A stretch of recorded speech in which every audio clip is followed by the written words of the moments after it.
Hey there, we're back. Everyone. We apologize. We kind of lost track of time. Life started happening and going, and we started flowing with it. Right? Yeah, absolutely. All right, so we're back today, guys, and of course, we're talking about what? His needs, her needs, and love. Love. Mostly love. This book, we recommend this book. We really do. It is foundational guidelines. It's not the end all be all, and it doesn't apply to everybody. Mm-hmm. And so today we'll keep it brief, but we'll talk a little bit about, certainly how this book has impacted us and some other things real quickly. And so Leon doesn't know the topic for today. You hear him rambling. I do not know the topic. That might be why I am rambling. So our topic for today is financial support. Ooh. Okay. And so, babe, when you hear financial support, what do you think? And this has nothing to do with child support. I'm thinking of finding a rich woman and not working no more. Okay. Outside of that, financial support. He really is a good therapist. Lakeside Psychotherapy and Wellness. Really outside of that, I think financial support. I guess, if I had to take a crack at it, I know I'm probably going to be wrong because I don't remember that chapter that well. But I would say that it would include things like, or be something similar to, everyone in the relationship, or the two parties in the relationship, you're financially not necessarily equal, but you support each other no matter what. And that is, if it's no more, it's not necessarily, I want to step on toes, not necessarily his money, her money, but it's our money helps run the family. And that's been our philosophy. So I will talk about what has worked for us. And that has been, we financially support each other no matter what. Whether you're out of work, I'm out of work, whatever the case may be, if that was to ever to occur, we'll just pick it up and just keep it moving, because it's all about getting to the goal, to get to the finish line together. Right. So financial support, is a lot lot about that. Oh, look at you. So look at you right on point. You the man. You the man. My bad.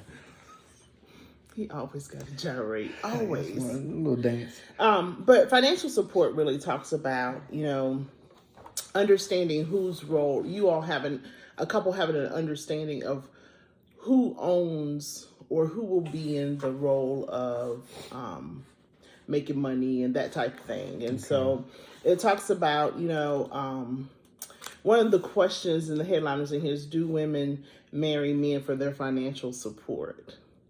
And he talks about how... and I didn't even ask you about your concept or your definition of financial support, since that's your first topic.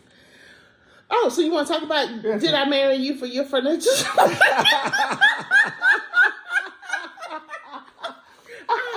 So I will say... It goes back to the joke. No. Let me answer that seriously. Okay, go ahead. Let me answer that seriously. Answer seriously. Then I give my joke. So, I'm sorry, Mom. We laughing about that because that is funny. So, I believed that when I married you, even though you were not able to own all of the finances and the needs for our home and our family, even though they were really low at the time, I married you with nothing from nothing leaves nothing. Gotta have something. see. But I believe that when I married you, I felt like you had potential as well as a willingness to say, if I need to own this and carry this on my own shoulders, I will. I married you believing that you wouldn't buckle under pressure if I wanted to come home and be a wife and a mother. Yeah. I felt like you had the potential. Were you there? No. But I felt like you had the potential and the willingness to get there and to maintain for us. And she wouldn't sign the prenuptial, y'all. You know what I'm saying? What he prenumping? He ain't have nothing. What little bit I had. Had nothing. There was no little bit. It was nothing. See, why you gotta do that, dude? Because you're coming up with a prenup. Prenuptial, man. Can you do a postnuptial? You cannot. Okay. You cannot. Okay, keep Don't going. write him attorneys. He cannot do a postnuptial. Go. Okay. And then another. That was. Did you think I married you for financial support? I mean, you knew. No. I just. How did you feel about thinking about owning the whole role of financial support? Oh, well, as a man, I thought that was cool. You thought that was cool? Yeah, I got this. Let me do this, and you take care of whatever it is you want to take care of. We didn't have children, so it was just really kind of. We never ever talked about this, so this is so cool to hear this. Yeah, okay. It's just it was really just about you doing what you wanted to do, and just not having to worry about having to go make that dollar so we can pay bills. Right. I grew up in a one-parent home with my mom, and my mom hustled like crazy, man. Mm-hmm. Shout out to Mom. Shout out. She hustled. I mean, she worked a lot of jobs, and for me, I just thought that I didn't want to see you do that. Mm-hmm. And you were like a Headley. You had like 13 jobs, And so I was like, okay, I got to cut this. She has to cut some of this stuff out, and really focus on herself and focus on she and I growing. And so that was kind of the thing for me. I really wanted you just to kind of not have to do a lot of stuff, but still live appropriately to what finances we had. Right. And I still haven't learned how to live appropriatropriately. I'm learning that. It's an everyday process to live appropriately to the finances. I'm gonna learn. No, I am. No. And another topic here is resentment for having to work. And this section right here talks about women who become resentful because they have to work, especially after they have their first child and that type of thing. Uh-huh. I don't think I was ever I've never been resentful for having to work. I feel like I've always chosen to work. And after we had Justice and I lost my mom, you were like, stop working. Yeah, don't do it. We had focus on Justice, focus on you. But working was my outlet. It's what I did to. It was my identity, really. Yeah. And since I lost my mom, I had a baby. I was like, in between something, I was like, "Nah, I'm going to work, man. Forget all that." I'm screaming. Stay home. Take care of yourself. Take care of Justice. I'm like, ain't nobody got time for all that. I got to clear my mind by working. And now I don't even ask that question now. She was like, I'm shooting my resignation letter in now. That's the running joke. It's actually getting very serious. The older I get, the more I'm like, you know what? This is for the dogs. Or the birds. This work, it's for the birds. For the birds. It's for whoever. but it ain't a dog, a bird. But it ain't for me. It ain't for Dionne. And we just had this conversation last night where you said, babe, just stop. Yeah. And some people would say, well, if you say stop, just stop. I said, but we both do the budget. And I love you way too much to put that pressure on you as well as on our marriage and on our family. So I feel like we have to prepare a little bit more before I just stop. But the just stop is coming. I just don't need to warn you in public. I know the just stop is coming. The just stop is coming. But financial support, guys, is important. Yeah, so financial support. So I guess I would wrap it up, my part of this, and just say, no matter how you support someone from a loving perspective, finances is also a love language.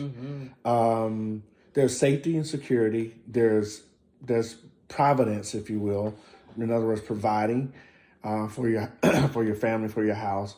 There's this sense of not just women, but men as well, who feel like I am comfortable in this relationship, and now I can also relax in it if the finances are there to help me do so. It affords you other things in life, but more importantly, it reinforces love. Everything that we talk about will always come back to the quotient or the idea and concept of love, because that's the thing that all these pieces in a marriage does. Just talking to someone the other day, and they were saying, "Hey, I can't believe you've been married 30 years." And I was like, it's been pretty easy because we've been on the same page, reading off the same sheet of music. And when we don't, I catch up or she catches up. so that we can read off the same sheet of music. Or we slow down. Or we slow down. See, that's the thing. Sometimes you don't catch up. Sometimes you slow down. Yeah, and literally backtrack. And that's where you should be. To get that other person. Yeah, to get that other person. And then you go for it together. A great example, and this will be my last thing, is that when I was in the Air Force and I was in basic training, I remember, me and a couple of my friends, we could run really, really fast, and we would finish out 5 miles or whatever well before everyone else. But you could not cross that finish line without every single person coming with you. So there were times that we had to literally run back and get some of our flight, our squadron members and bring them across the finish line, sometimes literally carrying them. And that's the only way our drill instructor will let us finish. Because if we finish without them, we got demerits and we got all types of punishment for doing so. So I thought that was always a great thing to think of in terms of a marriage. In terms of being in love and being with someone, is that I can't. My eyes are up here. What are we talking about? Anyway, what she's talking about, she's tripping. But I just thought it was just one of those things that, you bring that. I brought that mentality and that thought into our marriage. I would never leave you behind, and I would never want to go too far ahead of you. But I would always certainly try to catch up with you if there's something going on. So that's my last thought. Okay, and then my last thought is, guys, you decide your financial support, but you all need to be in agreement and singing from the same sheet music, right? Mm-hmm. I love that analogy on it. And just to leave you with a few questions, questions to consider together. What is your current standard of living? Do you both feel happy with it? Do you really need enough? Do you really have enough money to meet it? And then they have a financial support inventory in this book for you to complete. And should you make changes, would retraining help? Would reducing your standard of living help? Decide together how to implement needed changes. And are you currently scheduling 15 hours a week to meet each other's intimate emotional needs? Does that say 15 hours? 15 hours. Oh, babe, you got some more hours. We got some more hours. Yeah, your emotional needs are met. Anyway, if not, doing so would greatly increase your overall quality of life. So, guys, just some questions to consider as you're thinking about loving each other through the financial support you provide in your home and in your relationship. All right. Peace out. It won't be no 2.5 weeks next time. I'm putting it on the calendar. You live, you learn, you adapt and adjust. We'll just see.